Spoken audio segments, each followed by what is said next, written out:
এই গল্পটিও পল্লীকবির আসমানীদের, তবে পাখির বাসা না, ভেন্না পাতার ছানি না।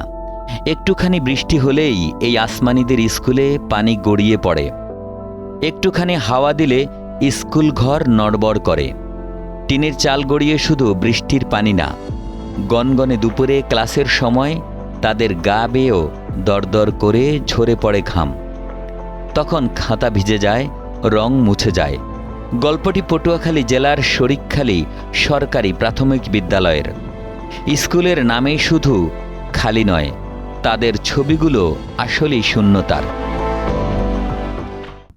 এই ক্লাস থাকতে অনেক গরম লাগে, যে সময় রোদ্রে গায়ে রৌদ্র লাগে, বেশ গরম লাগে, তারপরে গামায় জ্বর আয় গায়ে, অনেক সময় ঠান্ডাও লাগতেছে। আমাদের এখানে ফ্যান নাই, রোদ পড়লে অনেক গরম লাগে, গরমে ক্লাস করতে অনেক কষ্ট হয়। শিশুরা যখন বলছিল আমাদের গরম লাগে, দেখা যায় সত্যি ওরা ঘেমে নিয়ে ওদের একাকার অবস্থা। আরও দেখা যায় ওদের গলা শুকিয়ে আসছে।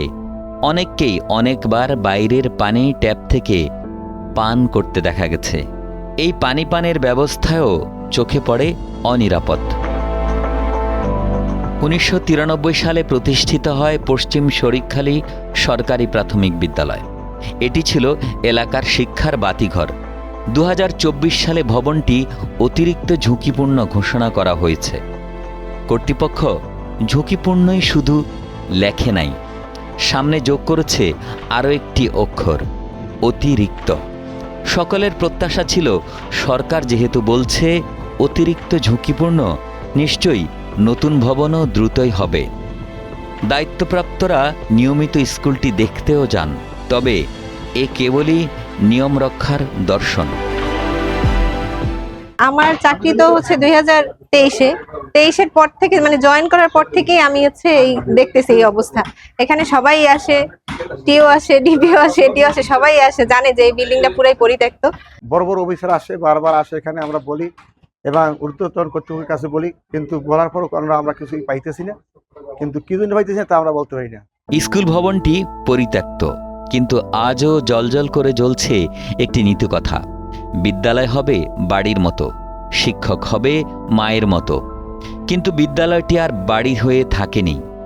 160 জন ছাত্রছাত্রী এবং তাদের শিক্ষকদের জন্য 3টি মাত্র কক্ষ। এর মধ্যেই প্রশাসনিক কাজ চালাতে হয়। এক ক্লাস থেকে আরেক ক্লাসের ফাঁকে শিক্ষকদের বসতে হয়। 93 সালে এই ভবনটি হয়েছে। এই ভবনটি এখন জরাজীর্ণ অবস্থায় আছে, পরিত্যক্ত অবস্থায়। আমরা নতুন 3 সেটে ছাত্রছাত্রী পড়াইতেছি। এই বিদ্যালয় 160 জন ছাত্রছাত্রী লেখাপড়া করে। বেঞ্চের সমস্যা, রুমের সমস্যা, এবং 3 সেট বিদ্যালয়টি অল্প উপরে 7 ফুট উপরে 3 ছাত্রছাত্রী এবং ফ্যান চলে এনেছে কিছুদিন মাস দিয়ে আগে, যার জন্য এই সমস্যাটা।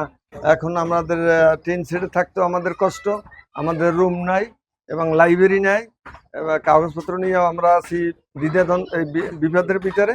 মূল ভবন পরিত্যক্ত ঘোষণার পর বিদ্যালয় কর্তৃপক্ষ এবং স্থানীয়দের উদ্যোগে টিনের অস্থায়ী ঘর তৈরি করা হয়। বসুন্ধরা টিস্যু, অশুদ্ধতার বিরুদ্ধে এক বিন্দুও ছাড় নয়। যখন শহরের বিভিন্ন স্কুলে এসি আর ফ্যানের বাতাসে অন্যরা ক্লাস করে, তখন পটুয়াখালীর এই বিদ্যালয়ে চলছে টিনের নিচে গরমের যন্ত্রণা। দুর্বিষহ এক পরিবেশে ক্লাস করছে শিশুরা, ফলে ক্ষোভ প্রকাশ করছেন অভিভাবকরাও। বিগত 4 থেকে 5 বছর ধরে এই ভবনটিকে পরিত্যক্ত করা হয়েছে। পরিত্যক্ত করার পরে এই পশ্চিম পাশে একটা টিন সেট এটা স্কুল দিয়েছে। ওখানে পোলাপান ছোট বসবাসের জন্য কষ্ট হয়, ঠেলাঠেলি করে বসতে হয়, এবং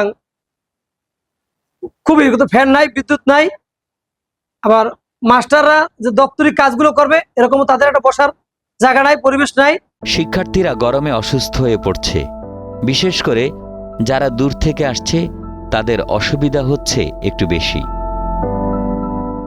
2-1 সময় গরমে ঠান্ডাও লাগে যায়, জ্বর আসে। আমাদের বাড়ি অনেক দূরে, ক্লাসে ফ্যান নাই, আইতে আইতে বই ভিজতে যায়। প্রধান শিক্ষক মাহবুবা রুজি জানান, বারবার আবেদন করা হয়েছে, তবে কোনো সমাধান বা আশ্বাস মেলেনি। আমাদের বিদ্যালয়টি পরিত্যক্ত ঘোষণা হওয়ার পরে এই নির্মিত 3টি রুমে ছাত্রছাত্রীদের নিয়ে আমাদের থাকতে হয়। এখানে প্রতি রুমে 2 জন করে টিচাররা থাকি আমরা, এবং দাপ্তরিক কাজও এই ক্লাসের মধ্যে বসেই করতে হয়। আমাদের খুবই অসুবিধা হয়। বাচ্চাদের সারাক্ষণ এই গরমের ভিতর ওরা থাকে, ওরা মাঝে মাঝে গরমে ভিজে একাকার হয়ে যায় এবং ক্লাস করতে ওদের খুবই কষ্ট হয়। মাঝে মাঝে ওরা অসুস্থ হয়ে পড়ে, প্রায় জ্বর সর্দি কাশি এটা সেটা লেগেই থাকে। এই ভীষণ সমস্যা আছে আমরা ওদের নিয়ে। প্রাথমিক শিক্ষা অফিসার জানান, বিষয়টি কর্তৃপক্ষের নজরে আনা হয়েছে, নেওয়া হতে পারে ইতিবাচক পদক্ষেপ। এই বিষয়টি আমি পরিদর্শন করেছি, আমার উপজেলা শিক্ষা অফিসার সহ সকল উপজেলা শিক্ষা অফিসার পরিদর্শন করে রিপোর্ট দিয়েছে। আমিও পরিদর্শন করেছি। এই সকল পরিদর্শনের আলোকে আমরা এই ভবনটা নতুন ভবনের জন্য এবং এই আপৎকালীন সময় অর্থাৎ নতুন ভবন হওয়ার আগ পূর্ব পর্যন্ত আমরা যাতে করে ইমার্জেন্সি ফান্ড থেকে টাকা পেয়ে আমরা অস্থায়ীভাবে একটা টিন শেড ভবন করে স্কুল কার্যক্রমটা পরিচালনা করতে পারি, এই বিষয়টা আমরা অধিদপ্তরকে অবহিত করেছি। পৃথিবী এখন স্মার্ট ক্লাসরুমের যুগ পার করছে, কিন্তু পটুয়াখালীর শারিকখালী প্রাথমিক বিদ্যালয়ের চিত্রটা আসলেই ভিন্ন। এই স্কুলের শিশুরা নামতা পড়ে 2 একে 2, 2 দুগুণে 4। তারা এক ক্লাস থেকে আরেক ক্লাসে ওঠে। বদলায় সবই, কেবল বদলায় না এই বিদ্যালয়ের টিনের ঘরটি। এলাকাবাসীর প্রত্যাশা, বিদ্যালয় হবে বাড়ির মতো। এই স্লোগানটি শুধু দেয়ালেই না, বাস্তবেও যেন রূপ লাভ করে। পটুয়াখালী থেকে গোপাল হালদারের পাঠানো তথ্যচিত্রে ডেস্ক রিপোর্ট, একে আজাদ, কালের কণ্ঠ।